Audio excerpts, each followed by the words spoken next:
एक गांव में गीता नाम की लड़की अपनी दादी माँ के साथ रहती थी। जब उसका ब्याह हुआ तो वह अपने पति सोहम के घर आई।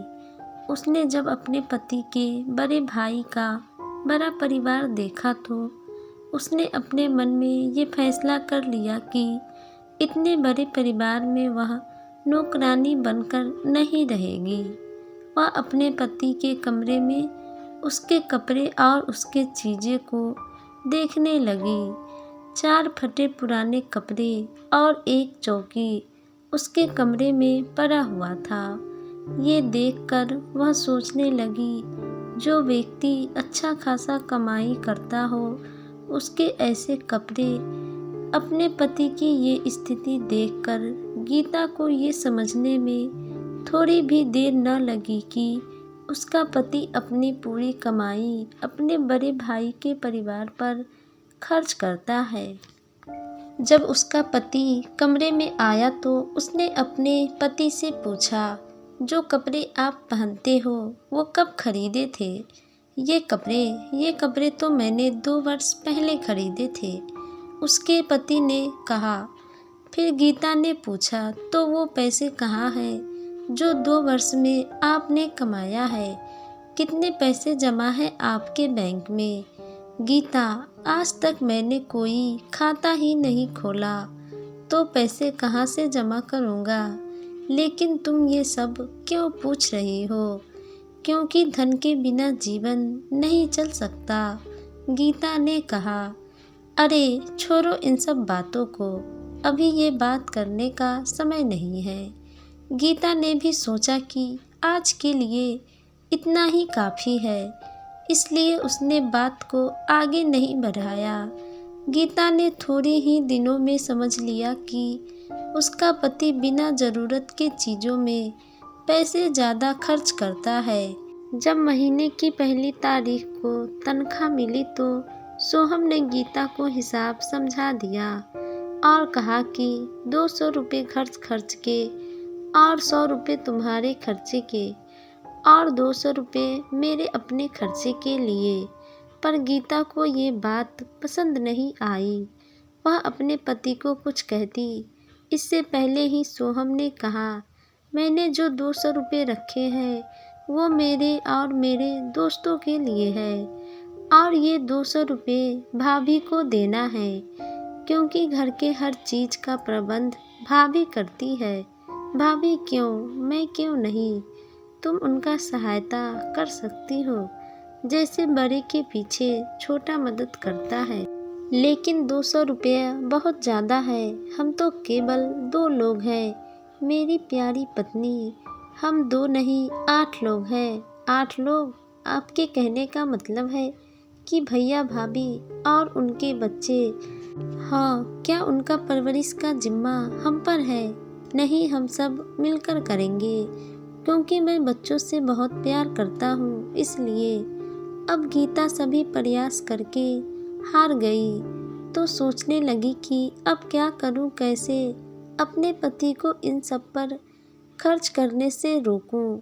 अभी शादी के 6 माह ही हुए थे। गीता अक्सर अपने जेठानी से झगड़ा करने लगी। एक दिन रात में उसने अपने पति से कहा, क्या आप चाहते हैं कि मैं दूसरों का गुलाम बनकर रहूं? आपके भाभी और उनके बच्चों का सेवा करते करते मैं अब थक चुकी हूँ। क्या हम किसी ऐसे घर में नहीं रह सकते जिसे हम अपना कह सकें, वो पूरी तरह से हमारा हो? सोहम ने पूछा, तुम कहना क्या चाहती हो कि मैं भैया और ये घर छोड़ दूँ? मैं जानती हूँ कि भैया को आर्थिक सहायता की आवश्यकता है, मैं इसमें मना नहीं करूँगी। अपना जीवन अपने तरीके से जीने का सबका अधिकार है, इसलिए मुझे भी ये चाहिए। गीता, तुम्हारी बात से मैं सहमत हूँ, लेकिन अपनों का सेवा करना मनुष्य का कर्तव्य है। अगर हम अलग घर में रहेंगे फिर भी उनका सेवा तो कर ही सकते हैं। अलग उस घर में केवल मैं और आप रहेंगे और कोई नहीं। अपनी पत्नी की बात सुनकर वह मना न कर सका, क्योंकि यह एक स्त्री की अभिलाषा थी। अगले दिन वह अपने भाई से अलग मकान लेकर रहने की बात कही तो भाई ने पूछा, ऐसा क्यों? गीता ऐसा चाहती है और मैं उसकी ये छोटी सी मांग को ठुकराना नहीं चाहता। लेकिन आप चिंता न करें, घर के खर्च के लिए मैं अपना सहयोग पहले के ही तरह देता रहूँगा। नहीं, अगर तुम परिवार से अलग हो जाओगे तो फिर ऐसा नहीं होगा। क्यों भैया, ये तो मैं अपनी खुशी से कह रहा हूँ।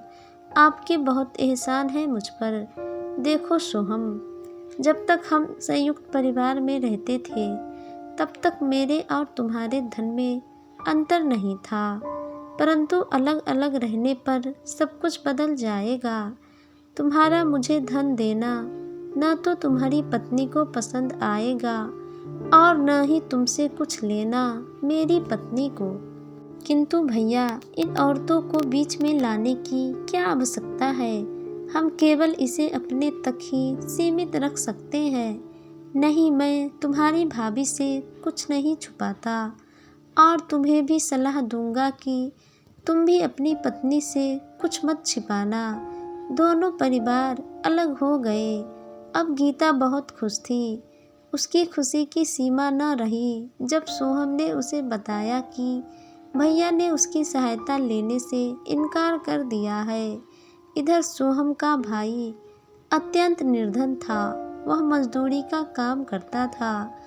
उसे 5 रुपये मजदूरी मिलती थी। घर में 4 बच्चे थे जिसके पालन पोषण के लिए ये रुपये बहुत ही कम थे। वो जैसे तैसे अपना जीवन जीने लगा। एक दिन उसने निश्चय किया कि वह अपने जीवन को नया मोड़ देगा।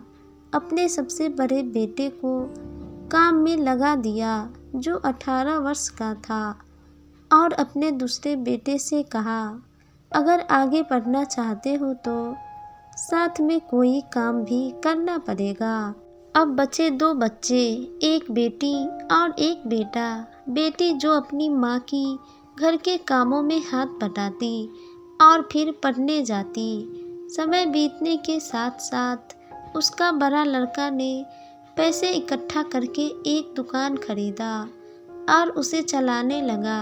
उसकी दुकान अच्छी खासी चलने लगी और वह अपने पिता को 300 रुपया मासिक देने लगा। और दूसरा बेटा ने भी अपने बड़े भाई की सहायता से एक दुकान खोली और अपने पिता की मदद करने लगा। इस प्रकार सोहम की भैया की गरीबी दूर होने लगी। दूसरी ओर इन 3 वर्षों में सोहम के 2 बच्चे हो चुके थे और उनके लिए ये संभव नहीं था कि वो दोनों की देखभाल भली भांति कर सके और साथ में घर का सारा काम कर सके। सोहम ने अपने घर में कई नौकर रखे, परंतु नौकर अपनी मर्जी से काम करते, चाहे मालिक को पसंद आए या न आए। घर में किसी चीज की कमी नहीं थी, परंतु गीता अस्वस्थ रहने लगी। गीता को कई दिनों से बुखार रहने लगा। गीता को बीमार देख सोहम चिंतित रहने लगा। यही कारण से वह अपने काम में ध्यान नहीं दे पा रहा था, जिस वजह से उसके मालिक उससे अप्रसन्न रहने लगे। सोहम को आशा थी कि उसकी अब तरक्की होगी, किंतु ये आशा भी विफल हो गई। उसके घर का नौकर भाग गया, जिसके कारण उसे ही घर का काम करना पड़ता और गीता की सेवा करना, फिर दफ्तर का काम करना। इसलिए उसने गीता के सेवा के लिए एक नर्स को रखा, परंतु नर्स को हर दिन 10 रुपये देने थे। इस प्रकार आधे से अधिक कमाई तो नर्स के देने में चला जाता और बचे पैसे गीता की दवाई और बच्चे पर खर्च हो जाते। अब खाने पीने की भी समस्या उत्पन्न होने लगी। ये देखकर सोहम घर का काम खुद ही करने लगा। नर्स के देखरेख के बाद भी गीता का स्वास्थ्य ठीक नहीं हो पा रहा था। अब बच्चों की देखरेख कौन करे? अपने जीवन से उदास होकर वह अपने भाई के पास गया। भाई ने जब घर का हालत पूछा तो सोहम ने सारी बात कह डाली और कहा, ऐसा ही चलता रहा तो मुझे नौकरी से निकाल दिया जाएगा, फिर सारा परिवार भूखा ही मरेगा। ये सुनकर सोहम के भाई ने कहा, मुझे बहुत दुख हुआ मेरे भाई। फिर सोहम को वो दिन याद आई जब उसने कहा था कि वो अलग रहना चाहता है और उसकी भाई को उसकी ज़रूरत थी, फिर भी उसके अलग हो जाने पर उसने उससे सहायता नहीं ली थी। अब सोहम को सहायता की आवश्यकता थी, परंतु वो बात याद करके वो सहायता न मांग सका और कुछ समय बैठकर घर वापस चला गया। अगले दिन वह अपना दफ्तर चला गया। जब वापस आया तो उसने देखा कि उसकी भतीजी मीनू वहाँ आई हुई थी। सोहम ने पूछा, कहो मीनू, कैसी हो? ठीक हूँ चाचा जी। सोहम ने देखा कि घर के सभी काम हो चुके थे और उसके लिए चाय भी बनी हुई थी। उसने कितने दिनों बाद चाय का स्वाद पाया था। फिर गीता के पास गया। कैसी हो गीता? जैसी थी। और नर्स कहाँ है? नर्स छुट्टी मांगने लगी तो मैं परेशान हो गई। इतने में मीनू आ गई और बोली, आज दिन भर यहीं रहूँगी। तो मैंने नर्स को छुट्टी दे दी। मीनू ने नर्स से भी अच्छी मेरी सेवा की है।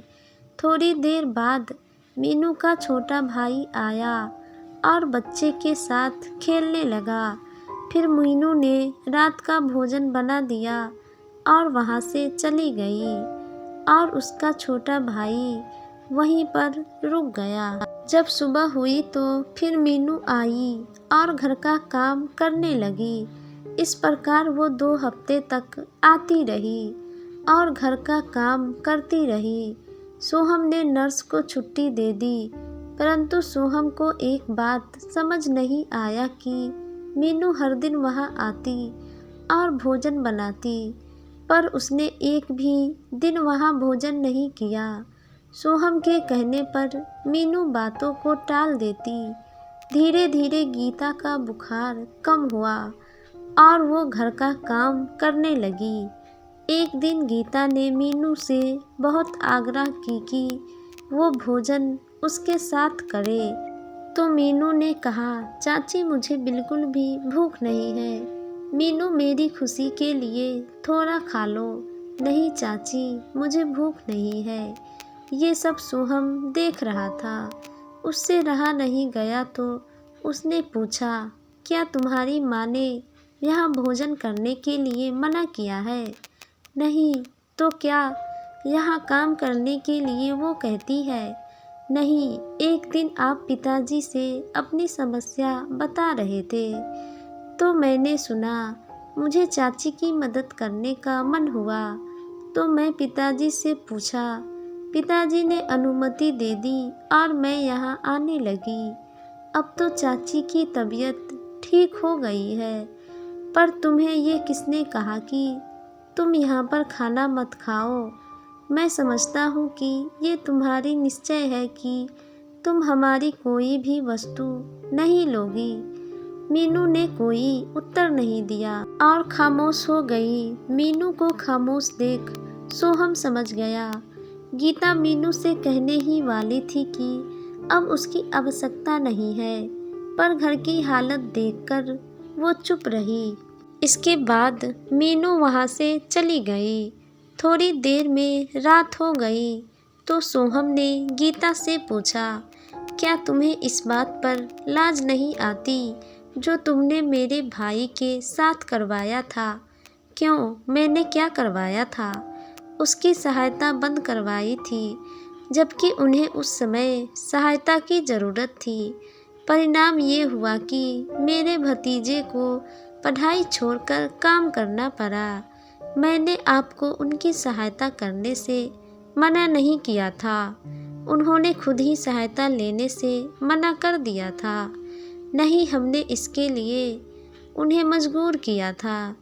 मैं वहाँ जाकर उनसे माफ़ी मांगूंगा और याचना करूंगा कि फिर से दोनों परिवार एक हो जाए। यह ठीक है कि उन दिनों तुम्हें भाभी से अधिक काम करना पड़ता था, परंतु युवा होने के कारण तुम कर भी सकती थी। जैसे यहाँ पर मीनू आकर काम करती है। इस प्रकार काम करना किसी पर एहसान करना नहीं होता। हम बड़े दुर्भाग्यशाली हैं जो हमें दूसरे से सहायता लेने की आवश्यकता पड़ी। गीता, तुम ही बताओ, जो सेवा मीनू स्नेहवश करती रही वो क्या किसी मूल्य पर मिल सकती थी?